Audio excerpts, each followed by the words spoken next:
Hello children, welcome to Aries. तो आज का जो हमारा टॉपिक है ये बहुत ही इंपॉर्टेंट टॉपिक है। तो इस क्लास को पूरा देखना एंड तक, क्योंकि ये बहुत इंपॉर्टेंट क्लास होने वाली है। आज हम डिस्कस करने वाले हैं method of integration by substitution.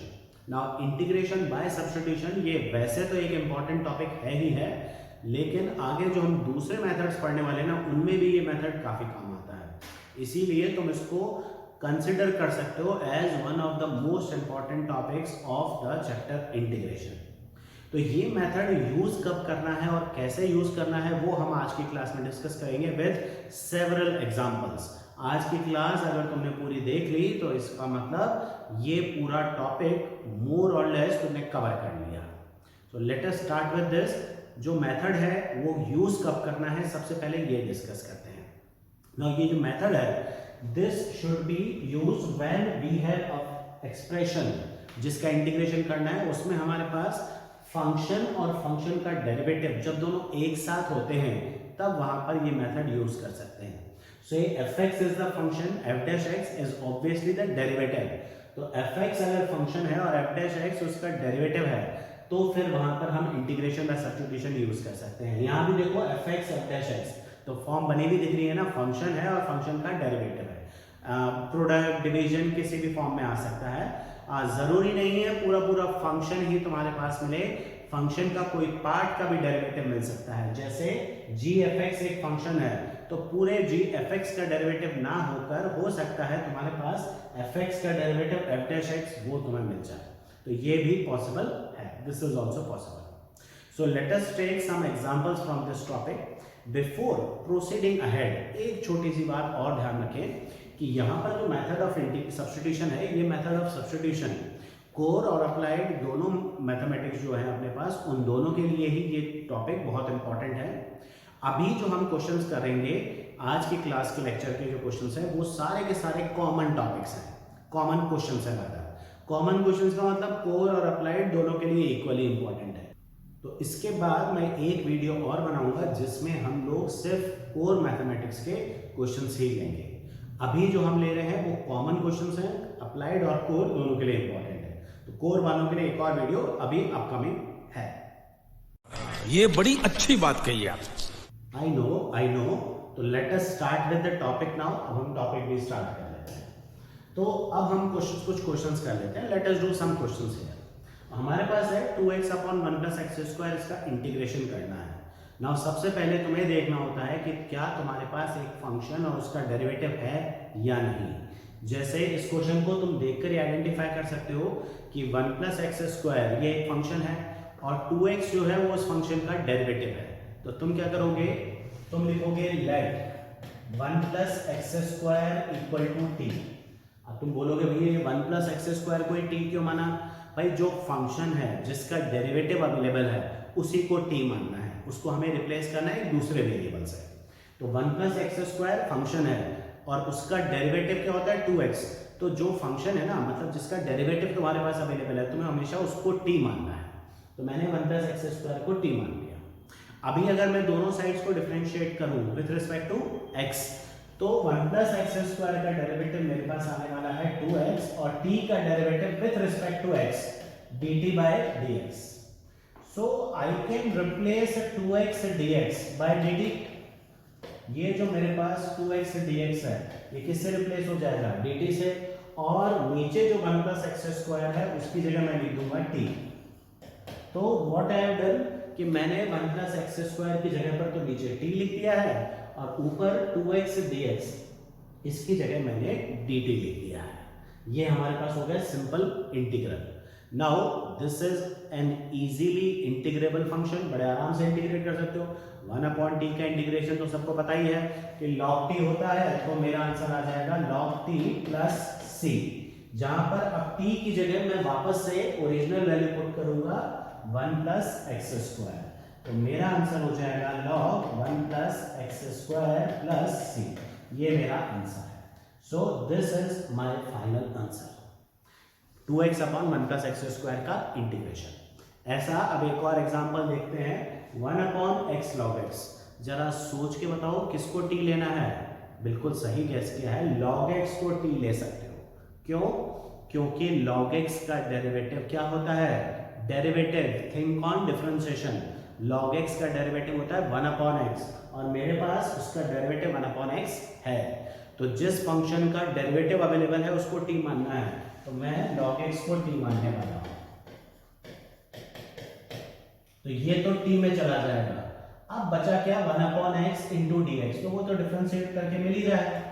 अगर मैं दोनों साइड्स को डिफरेंशिएट करता हूं तो 1 upon x dt by dx, तो ये हो जाएगा मेरे पास 1 upon x dx equal to dt। Now replacing 1 upon x dx, ये जो 1 अपॉन x dx है ये तो बन जाएगा dt और log x की जगह पर, क्योंकि log x नीचे है तो मैं उसकी जगह रखूंगा t, ये मैंने log x की जगह पर t रखा है और 1 अपॉन x dx की जगह पर dt रखा है। तो फिर से 1 अपॉन t बन गया पिछले क्वेश्चन की तरह। तो इंटीग्रेशन होने वाला है log t प्लस c, यानी कि log of log x plus c।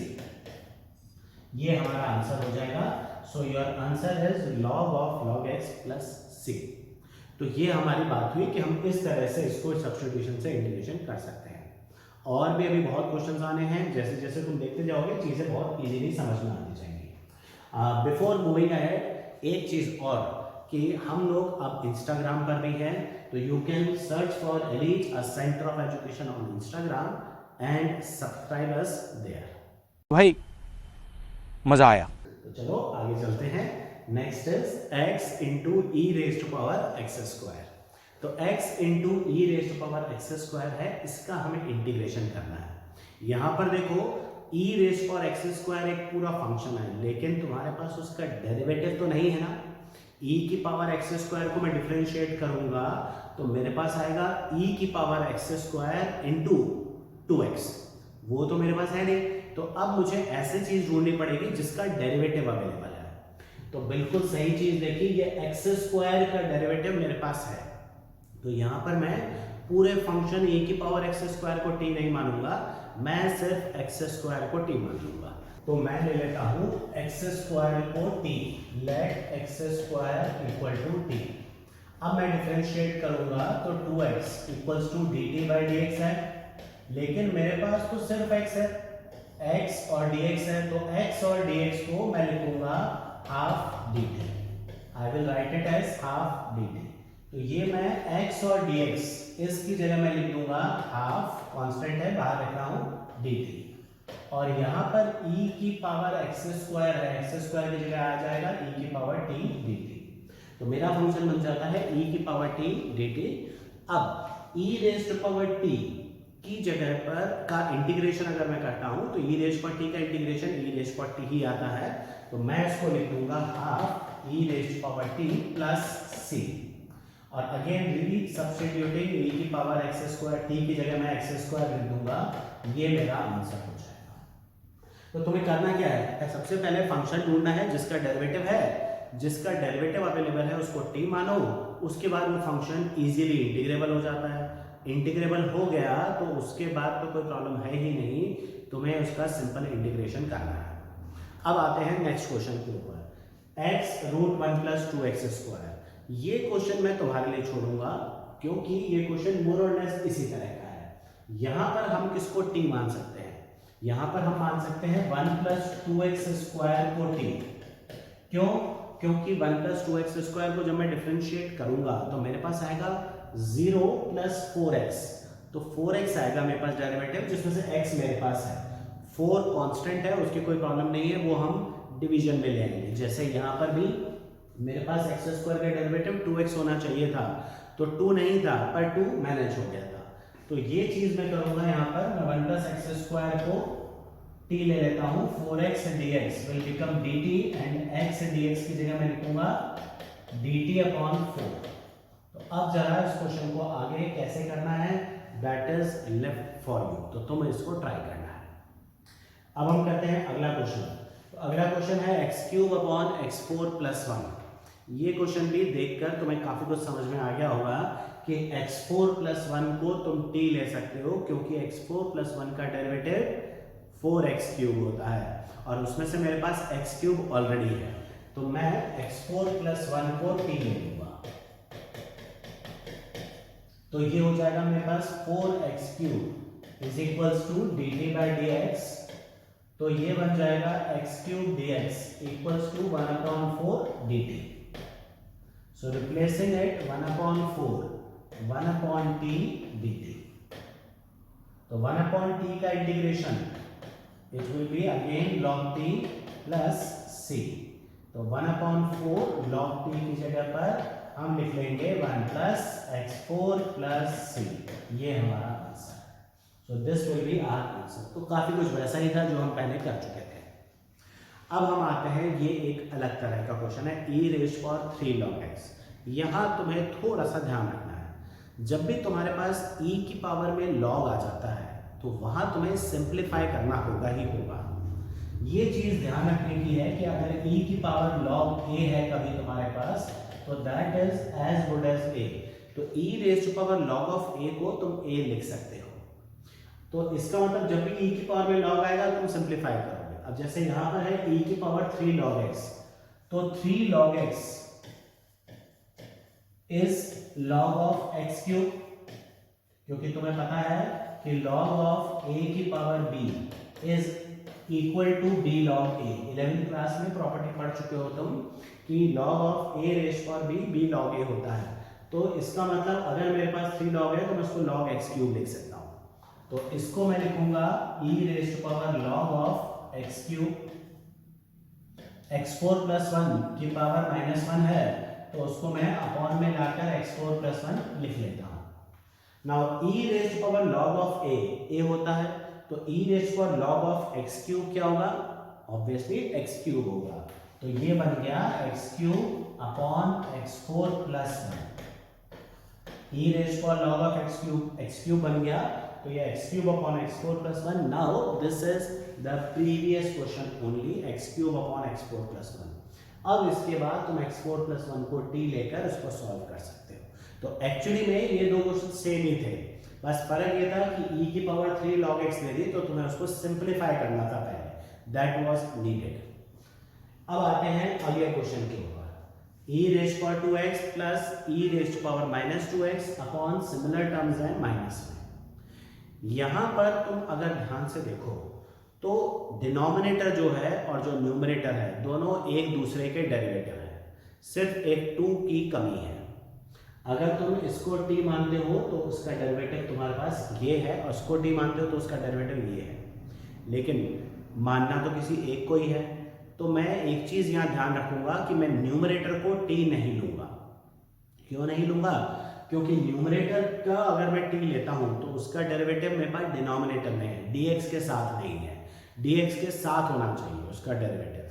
तो मैं यहां पर क्या करने वाला हूं, यहां मैं मानने वाला हूं लेट e की पावर 2x माइनस e की पावर -2x एज t।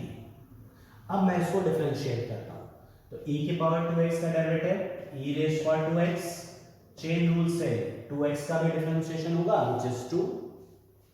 इधर e की पावर -2x का डेरिवेटिव e की पावर -2x, अब चेन रूल से -2x का भी डिफरेंशिएशन होगा व्हिच इज +2। ये +2 मतलब -2 है, तो माइनस इंटू -2 हो जाएगा equal to dt by dx। Now taking 2 common, तो e की पावर 2x ये हो गया प्लस e की पावर -2x, ये dx हम लेफ्ट में लिख लेते हैं और ये आ जाएगा मेरे पास हाफ dt। ये जो 2 कॉमन लिया था वो यहां लिख दिया। सो द फंक्शन बिकम्स, इसकी जगह पर मैं t लिख रहा हूं और न्यूमरेटर dx की जगह पर आ जाएगा half dt, and then you can solve it. अब इसको तुम सॉल्व कर सकते हो। तो ये तुम्हारा आंसर बन जाएगा। तुम्हारा आंसर बनेगा log t, half log t, और फिर t की जगह तुम वापस से डिनोमिनेटर रख लोगे। अब देखते हैं नेक्स्ट क्वेश्चन। नेक्स्ट क्वेश्चन है ये। अब ये जो क्वेश्चन है ना 8th वाला, ये इससे थोड़ा डिफरेंट है। यहां तुम्हें डेरिवेटिव बना बनाया मिल रहा था, यहां नहीं है। अगर तुम e की पावर 2x माइनस 1 को t लेते हो तो उसके डेरिवेटिव में +1 नहीं आने वाला। तो ये क्वेश्चन थोड़ा सा डिफरेंट हो गया। तो अगर इस तरह का कोई क्वेश्चन आता है तुम्हारे पास जिसमें e⁻2x +1 अपॉन -1 या फिर वैसा वर्सा ऐसा आ रहा है तो ऐसे केसेस में तुम्हारी अप्रोच थोड़ी सी अलग होनी चाहिए। ऐसे केसेस में तुम्हारी अप्रोच होनी चाहिए कि तुम इस क्वेश्चन को इस फॉर्म में कन्वर्ट कर सको। You should be able to convert it into such form. तो उसके लिए तुम्हें क्या करना है, तुम्हें इसको इस केस के अंदर जो भी तुम्हें e की पावर दिख रही है, ऊपर नीचे सेम ही होनी चाहिए, जो भी तुम्हें e की पावर दिख रही है उसकी आधी पावर से न्यूमरेटर डिनोमिनेटर दोनों को डिवाइड कर दो, आधी पावर से। जैसे e की पावर है 2x, तो 2x का हाफ कितना हुआ x, तो तुम्हें न्यूमरेटर डिनोमिनेटर दोनों को e की पावर x से डिवाइड करना है। तुम्हें किससे डिवाइड करना है, e की पावर x से, न्यूमरेटर डिनोमिनेटर दोनों को। तो अगर 2x है तो तुम x से डिवाइड करोगे, अगर ये 4x होता तो तुम 2x से डिवाइड करते, एंड सो ऑन। तो जैसे ही मैं इसको e की पावर x से डिवाइड करूंगा, ये बन जाएगा e की पावर x, e की power 2x upon this e की पावर x। 1 को इससे डिवाइड करूंगा तो प्लस 1 अपॉन e की पावर x अपॉन ये भी e की power x minus 1 upon e की पावर x। तो क्या ये सेम फॉर्म बनी कि नहीं बनी? 1 अपॉन e की पावर x को क्या लिख सकते हो, e की power minus x upon e की पावर है माइनस x माइनस e की पावर माइनस x। सेम वही फॉर्म बन गई, और सेम वही फॉर्म बनी मतलब अब तुम इसको t मान के बिल्कुल पिछले क्वेश्चन की तरह t मान के कर सकते हो। बल्कि ये थोड़ा और भी इजी हो गया कि यहाँ पर ये 2 भी नहीं आएगा, डायरेक्टली तुम्हारे पास डेरिवेटिव बन जाएगा। ठीक है, बिना आगे सॉल्व किए इसका आंसर तो निकाल ही सकते हो ना। 1 अपॉन टी आएगा log t, यानी कि log ऑफ दिस, ये आने वाला है। ट्राई करना। तो अब चलते हैं थोड़ा सा आगे। ये है हमारे पास एक नया क्वेश्चन। इस क्वेश्चन के अंदर तुम क्या देख रहे हो कि यहाँ पर फ्रैक्शनल पावर्स आ रही हैं और बड़े अजीब से नंबर हैं। यहाँ पर डेरिवेटिव भी हमें नहीं दिख रहा है। जैसे एक्स क्यूब माइनस 1 है, तो अगर मैं इसको डिफरेंशिएट करता हूँ तो मुझे एक्स स्क्वायर आएगा, उसके अंदर 3x स्क्वायर आएगा, मतलब वेरिएबल वाली टर्म एक्स स्क्वायर आएगी जो मेरे पास नहीं है। x की पावर 5 को t मानने की कोशिश करता हूँ तो वहां पर मेरे पास x की पावर 4 चाहिए, वो डेरिवेटिव में वो भी नहीं है मेरे पास, तो फिर मैं किसको t मानूं? लेकिन अगर तुम ध्यान से देखो तो ये जो एक्स क्यूब माइनस 1 है, अगर मैं इसको t मानूं तो इसका डेरिवेटिव होता है एक्स स्क्वायर आएगा उसके डेरिवेटिव में। वो एक्स स्क्वायर अगर मैं x5 में से निकाल दूं तो मेरे पास क्या बचता है, एक्स क्यूब बचता है, जो कि रिलेटेड टर्म है। तो इसका मतलब यहाँ पर डेरिवेटिव बनाया जा सकता है। कैसे, ये देखते हैं। तो यहाँ पर मैं क्या करने वाला हूँ, एक्स क्यूब माइनस 1 की पावर 1/3, एक्स की पावर 5 को मैं लिख देता हूँ x cube into x square. क्यों कर रहा हूँ ऐसा? अरे भाई एक्स क्यूब माइनस 1 का डेरिवेटिव चाहिए तुम्हें। एक्स क्यूब माइनस 1 का डेरिवेटिव होता है 3x स्क्वायर, तो क्योंकि मुझे एक्स स्क्वायर चाहिए इसलिए मैं एक्स स्क्वायर को अलग कर रहा हूं। तो अब मैं एक्स क्यूब माइनस 1 को t ले लेता हूं, तो 3x स्क्वायर ये हो गया dt बाई dx। तो एक्स स्क्वायर dx की जगह पर मैं लिखूंगा 1/3 dt, एक्स स्क्वायर dx की जगह 1/3 dt लिखूंगा। तो ये आने वाला है, इसकी जगह मैं लिखने वाला हूं t। इसको यहां लिख लेते हैं हम यहां। तो एक्स क्यूब माइनस 1 इसकी जगह मैं t लिखूंगा, तो ये हो जाएगा t की पावर 1/3, और एक्स स्क्वायर dx ये dt में चला जाएगा। लेकिन एक चीज अभी भी रह गई जो कि है x cube. X cube minus 1 की जगह तो t आ गया, ये बन गया t की पावर 1/3 एक्स क्यूब। मैंने इसमें एक्स क्यूब अलग क्यों किया था, क्योंकि जिसको मैं t मान रहा था उसमें एक्स क्यूब की टर्म थी। यहाँ पर इसका मतलब यह है कि मैं इसको t में कन्वर्ट कर सकता हूँ। तो एक्स क्यूब माइनस 1 को मैंने t माना है, तो यहाँ से मैं ये भी देख सकता हूँ कि अगर मेरे पास एक्स क्यूब होगा तो उसको मैं t प्लस 1 लिख सकता हूँ। एक्स क्यूब माइनस 1 t है, तो x cube is t plus 1। तो तुम इस एक्स क्यूब की जगह पर t प्लस 1 पुट कर सकते हो। And now you can integrate this. तो ये बनने वाला है मेरे पास t की पावर 4/3 प्लस t की पावर 1/3। शायद बताने की जरूरत तो नहीं है, t की पावर 1/3 इंटू t की पावर 4/3 कैसे बनेगा, मेरे ख्याल से ये तो बताने की जरूरत है नहीं। अगर कंफ्यूजन है तो मान लो ये है। पावर z होंगी तो 1/3 + 1 4/3 हो जाएगी। And now it can be integrated simply. x raised power n का इंटीग्रेशन होता है x की पावर n+1 अपॉन n+1, तो t की पावर 4/3 का इंटीग्रेशन होगा t की पावर 4/3 + 1 अपॉन 4/3 + 1, और इसी तरह 1/3 + 1 अपॉन 1/3 + 1 प्लस c, तो ये हो जाएगा 7/3, जिसको मैं लिख देता हूं 3/7, रेसिप्रोकल हो जाएगा। और ये हो गया 4/3, जिसको मैं लिख देता हूं 3/4, and integration is done. Now we substitute the value of t किसको माना था, x³ - 1 को, तो अब t की जगह पर x³ - 1 लिख लो। x³ - 1 की पावर 7/3 प्लस 3/4 x³ - 1 की power 4/3 plus c, and this is your answer. ये तुम्हारा आंसर हो जाता है। तो ये क्वेश्चन थोड़ा सा डिफरेंट भी था कि भाई x³ - 1 × x⁵ डेरिवेटिव नहीं मिल रहा था, लेकिन अगर मैं डेरिवेटिव बना दूं तो दूसरा जो पार्ट है ना वो देखना है कि क्या वो भी t में कन्वर्ट हो जाता है, जैसा यहाँ हो गया था। अगर ऐसा हो जाता है तो गो फॉर सब्स्टिट्यूशन। तो this is a different type of question, काफी इंपॉर्टेंट क्वेश्चन भी है, तो इसलिए go through this question properly. अब देख लेते हैं एक और क्वेश्चन, 1/x²। यहाँ भी फ्रैक्शनल पावर आ गई, पिछली बार भी 1/3 पावर थी, इस बार फिर 3/4 पावर दे दी। तो भाई अब यहाँ पर क्या करना है, x4 + 1 का डेरिवेटिव, ये तो 4x³ होता है, मेरे पास 4x³ है ही नहीं। अच्छा, अब मैं x³ बनाने के लिए ये भी सोच सकता हूँ कि मैं x³ से मल्टीप्लाई डिवाइड कर लूँ, तो ऊपर x³ बनाऊंगा तो नीचे x⁵ आ जाएगा, तो फिर वो t में कन्वर्ट नहीं होगा x⁵, तो वो प्रॉब्लम बनी रहेगी। तो अगर जब भी फ्रैक्शनल पावर्स आती हैं, जैसे पिछले वाले में भी तुम्हारे पास 1/3 पावर थी, यहाँ पर भी तुम्हारे पास 3/4 है, तो ऐसे केसेस में या तो डायरेक्टली t मान के काम चल जाता है। जैसे पिछले क्वेश्चन में मैंने उसको x³ - 1 को डायरेक्टली t माना था तो काम बन गया था, यहाँ पर लेकिन ऐसा नहीं हो पाना। तो इन केस अगर डायरेक्टली t मान के काम नहीं बन पा रहा है तो फिर तुम्हें एक अलग चीज यूज करनी है।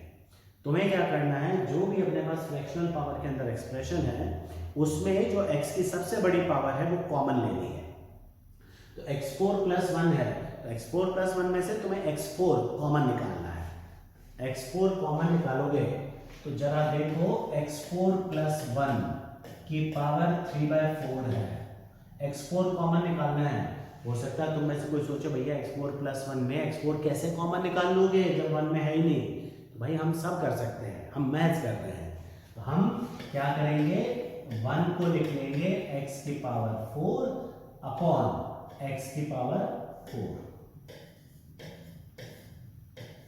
लो जी, अब तुम्हारे पास x⁴ कॉमन है कि नहीं है, तो अब मैं न्यूमरेटर में से x⁴ कॉमन ले लेता हूं, 1 + 1/x⁴ होल पावर 3/4।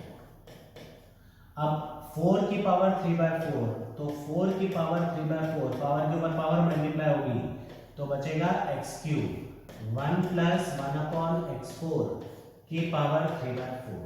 तो x⁴ कॉमन लोगे तो बाहर x³ आने वाला है, तो ये बन जाएगा x³ बाहर,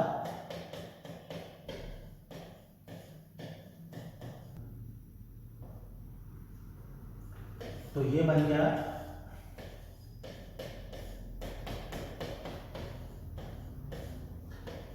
तो अब डेरिवेटिव बना के नहीं बना, 1/x4 को जब तुम डिफरेंशिएट करोगे तो फिर डिनोमिनेटर में x⁵ आती है। तो यहां पर अब मैं क्या करने वाला हूं, अब मैं यहां पर 1 + 1/x⁴ को t ले लूंगा। जब मैं इसका डिफरेंशिएट करता हूं, डिफरेंशिएशन करता हूं, this is as good as this, differentiation करोगे -4 x⁻⁻5, तो -4 तो वहां ले जाओ, x⁻⁻5 मतलब 1/x⁵ dx equal to -1/4 dt। तो ये हमारे पास 1/x की पावर 5 dx ये dt में कन्वर्ट हो जाएगा। अब dx को dt में कन्वर्ट करना वैसे भी बहुत जरूरी होता है, क्योंकि now we will be integrating with respect to t। तो t के रिस्पेक्ट में इंटीग्रेट कर रहे हैं तो ऐसा करना जरूरी हो जाता है। तो अब मैं यहां फंक्शन को देखूं तो ये हो जाता है 1 अपॉन, इसकी जगह पर t रखना है, t की पावर 3/4 और 1/x की power 5 dx can be replaced by -1/4 dt and now this is integrable. t की पावर -3/4 बनाकर हम इसको डायरेक्टली इंटीग्रेट कर लेंगे। और once it is integrated again replace this t by 1 + 1/x की पावर 4, उससे रिप्लेस कर दो, इंटीग्रेबल फॉर्म आ गई and then it can be integrated now. And one more last type of question, बस यहाँ पर ये ध्यान रख लेना, जब तुम्हारे पास फ्रैक्शनल पावर आती है या तो डायरेक्टली t मान सकते हो या फिर हाईएस्ट पावर कॉमन निकालकर t मान सकते हो। और अब ये क्वेश्चन और है, एनसीईआरटी का ही क्वेश्चन है, 1/x की पावर हाफ इंटू x की प्लस x की पावर 1/3। अब यहाँ पर क्या है कि यहाँ पर तुम्हारे पास सब्स्टिट्यूशन के लिए कुछ है ही नहीं, तो तुम यहाँ पर फिर एक और नई अप्रोच यूज कर सकते हो। नई अप्रोच क्या रहेगी कि भाई जैसे यहाँ फ्रैक्शनल पावर्स हैं, कॉमन लेने के लिए तुम्हारे पास कुछ भी नहीं है। कॉमन तब लेते हो जब फ्रैक्शनल पावर के अंदर 2 टर्म्स हैं तुम्हारे पास या 2 से ज्यादा टर्म्स हैं। यहाँ पर तुम्हारे पास कुछ भी कॉमन नहीं है, तो यहाँ पर भी तुम सब्स्टिट्यूशन कर सकते हो और तुम फ्रैक्शनल पावर हटाने के लिए सब्स्टिट्यूशन कर सकते हो। जैसे अगर कभी किसी क्वेश्चन के अंदर, जैसे सपोज करो तुम्हारे पास है से 2x √5 + x², तो नॉर्मली इस क्वेश्चन के अंदर तुम क्या करोगे, तुम 5 + x² को t मानोगे क्योंकि उसका डेरिवेटिव है 2x। लेकिन अगर तुम्हें रूट्स नहीं चाहिए तो तुम 5 + x² को t की जगह पर t² भी मान सकते हो। यू कैन डू दैट कि 5 + x² को t रखने की जगह पर t² मान लो। इसी हिसाब से अगर हम देखें, क्योंकि वहां स्क्वायर रूट था तो मैं स्क्वायर मानता हूं, क्यूब रूट होता तो मैं क्यूब अज्यूम कर लेता, t³ अज्यूम कर लेता। यहाँ पर मेरे पास पावर 1/2 1/3 दोनों है, यहाँ पर मैं इन दोनों का एलसीएम ले लेता हूँ, 2 और 3 का एलसीएम हो गया 6। तो मैं यहाँ पर अजम्पशन कर लेता हूँ लेट x = t की पावर 6। तो डिफरेंशिएट करते हैं, 1 = t की पावर 6 का डेरिवेटिव 6t⁵ dt/dx। तो ऊपर तो 1 dx है, मेरे पास 1 dx ही आने वाला है, 6t की पावर 5 dt। तो ये बन जाएगा 1 dx is 6t⁵ dt upon x की जगह t की power 6 power half plus t की पावर 6 पावर 1/3। तो ये बन गया 6t की power 5 upon t³ plus t²। Further इसको इंटीग्रेट करने के लिए मैं जो मैक्सिमम कॉमन है वो कॉमन लेके सिंप्लीफाई कर देता हूं। तो मैं इसमें से t² कॉमन ले लेता हूं ताकि वो कट जाए। तो ये बन जाएगा मेरे पास एक्सप्रेशन 6t की पावर 5, t² कॉमन लिया, t² कॉमन लूंगा, t+1 बचेगा, t+1 t। नाउ t³ को अब t³ अपॉन t+1 है। यहां पर अब थोड़ा सा ट्रिग्नोमेट्री के लिए तुम्हारे को थोड़ी चीजें ध्यान रखनी पड़ेंगी। पिछली एक्सरसाइजेस में तुम ऑलरेडी पढ़ चुके हो कि जब भी तुम इंटीग्रेट करते हो, न्यूमरेटर की जो डिग्री है वो डिनोमिनेटर से हमेशा छोटी होनी चाहिए। यहाँ पर t³ आ चुका है, तो अब इसको फर्दर सिंप्लीफाई करने के लिए तुम क्या करोगे, इसमें +1 -1 करोगे। क्यों करोगे, क्योंकि नीचे t+1 है और t³ +1 में t+1 you will get it as a factor. तो अब मैं क्या करूंगा, t³ +1 में मैं लिख सकता हूं a³ + b³ की आइडेंटिटी लगा सकता हूं, a + b a² + ab + b²। और ये जो 1 है उसको t+1 के साथ अलग से ले लेता हूं। तो नाउ ये मेरे पास हो गया 6 t² plus t+1 minus 1/t+1 dt, and now this should be integrated. अब ये इंटीग्रेट करना है हमें, तो ये हो जाएगा 6 t³ plus t² plus t minus 1/t+1 का integration log t+1 plus c। Now resubstitute the values resubstitute करो। तुमने x को रखा था t की पावर 6, अब तुम्हें इसको सिंप्लीफाई करना है। तो सिंप्लीफाई कैसे करोगे कि भाई x को रखा है तुमने t की पावर 6, तो t जहां भी होगा t को मैं लिखूंगा x की पावर 1/6, तो जहां जहां t मिले वहां वहां x की पावर 1/6 रखो।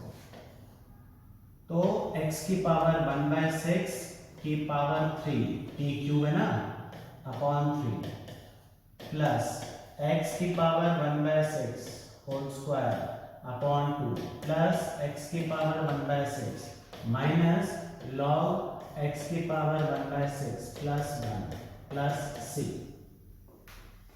सिंप्लीफाई करते हैं तो ये आ जाता है 1/6 की पावर 3, तो 1/2 हो गई, मतलब रूट x या फिर x की पावर हाफ ही रहने अपॉन 3 प्लस x की पावर 1/3 अपॉन 2 प्लस x की power 1/6 minus log of x की power 1/6 plus 1। This is your answer. तो ये तुम्हारा फाइनल आंसर हो गया। तो विद दिस यहां पर basics of this method of substitution ये हमारे यहाँ पर कंप्लीट होते हैं। So let us meet again in the next video.